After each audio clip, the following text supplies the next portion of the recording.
ब्यावर जिले की नमाज ग्राम से है, जहां पर नमाज ग्राम में रविवार को बंद नमाज मार्ग पर सब्जी विक्रेता मल्लाराम कुमावत की बजरी से भरे डंपर से कुचलने से हुई दर्दनाक मौत के बाद परिजनों और ग्रामीणों द्वारा किए जा रहे धरने का समापन आज सोमवार को 15 लाख सरकारी मुआवजा और परिवार के 2 जनों को संविदा पर लगाने सहित कुछ अन्य मांगों पर सहमति बनने के बाद समाप्त हुआ और परिवारजनों के द्वारा शव को मौके से उठाया गया। वहीं पुलिस प्रशासन के साथ मांगों को लेकर बनी सहमति के बाद करीब 25 घंटे बाद शव को मौके से उठाया गया, जिसके बाद शव को पुलिस की मौजूदगी में निमाज के राजकीय चिकित्सालय ले जाया गया, जहां पर शव का पोस्टमार्टम की प्रक्रिया पूरी की गई और शव परिजनों को सुपुर्द किया गया। वहीं इस हादसे को लेकर 2 दिन से निमाज ग्राम का बाजार भी बंद था, वो भी मांगों पर सहमति और शव उठाने के बाद बाजार में प्रतिष्ठान व्यापारियों के द्वारा खोले गए। बिल्कुल, कल से ही वार्ता चल रही थी और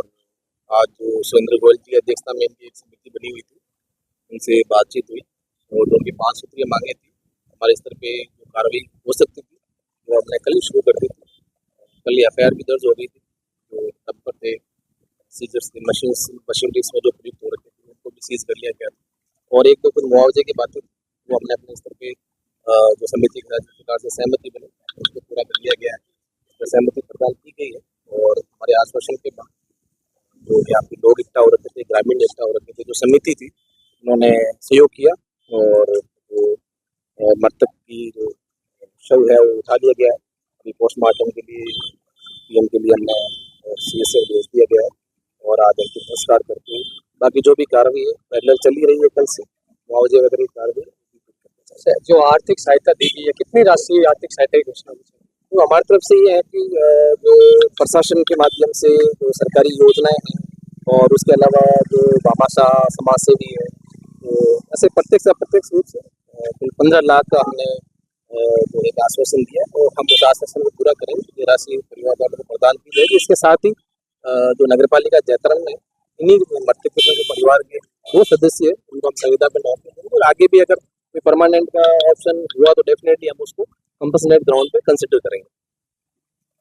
कल मलाराम नाम के जो युवक है उसकी सड़क दुर्घटना में मौत हुई थी। इस संबंध में जो उनके परिवारजन और रिश्तेदार वगैरह जो 36 कौम बिरादरी के जो गणमान्य नागरिक वगैरह थे, सब लोगों ने शांतिपूर्ण धरना प्रदर्शन आयोजित किया था और 5 सूत्री मांग प्रशासन के समक्ष रखी थी। इसी की परिणति में प्रशासन की तरफ से एसडीएम साहब मौजूद है और पूरी जो मांगे थी उनकी पालना की गई है। जिसमें 2 प्रकरण MMDR एक्ट में दर्ज किए गए थे, एक सड़क दुर्घटना का दर्ज किया गया था। इसके साथ उनकी डिमांड थी कि जो मुआवजा राशि वो दिलाई जाए, उचित मुआवजा राशि पे उनकी वार्तालाप हमारी हुई, सौहार्दपूर्ण माहौल रहा और कानून व्यवस्था बनी रही और इस संदर्भ में आज सहमति बनी है हमारी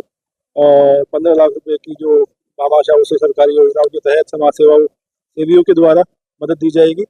और जो विचाराधीन जो अन्वेषणाधीन जो प्रकरण है इसकी गहनता से विश्लेषण किया जाएगा, व्यवस्था सुनिश्चित की जाएगी, कानून व्यवस्था मौजूद है। सर क्योंकि यहाँ पे सर अवैध बजरी खनन को लेकर भी सर लोग काफी इन मुद्दों को भी सर उठा रहे हैं, तो क्योंकि अभी यहाँ पे लीज हुई है और वो लीज के अकॉर्डिंग काम हो रहा है,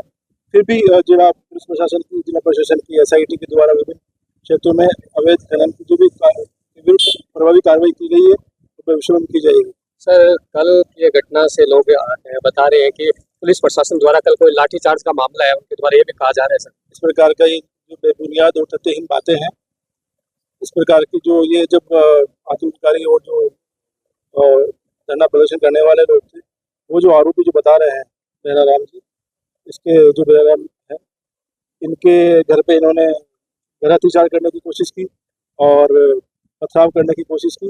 अगर मौके पे पुलिस जाब्ता मौजूद नहीं होता तो रजिस्ट्री की कार्रवाई हो जाती, आगे की कार्रवाई हो जाती। तो पुलिस प्रशासन ने बखूबी अपनी ड्यूटी का निर्वहन किया है, उनमें ज्ञान तत्परता से किया है। इस प्रकार कोई लाठीचार्ज का कोई विषय नहीं है। कुछ असामाजिक तत्व भीड़ मौजूद थे, उनको हमने आइडेंटिफाई किया है, उनकी भी जल्दी कार्रवाई करें। लोकल से लेकर ग्लोबल तक की खबरों के लिए देखते रहिए सच्ची रिपोर्ट।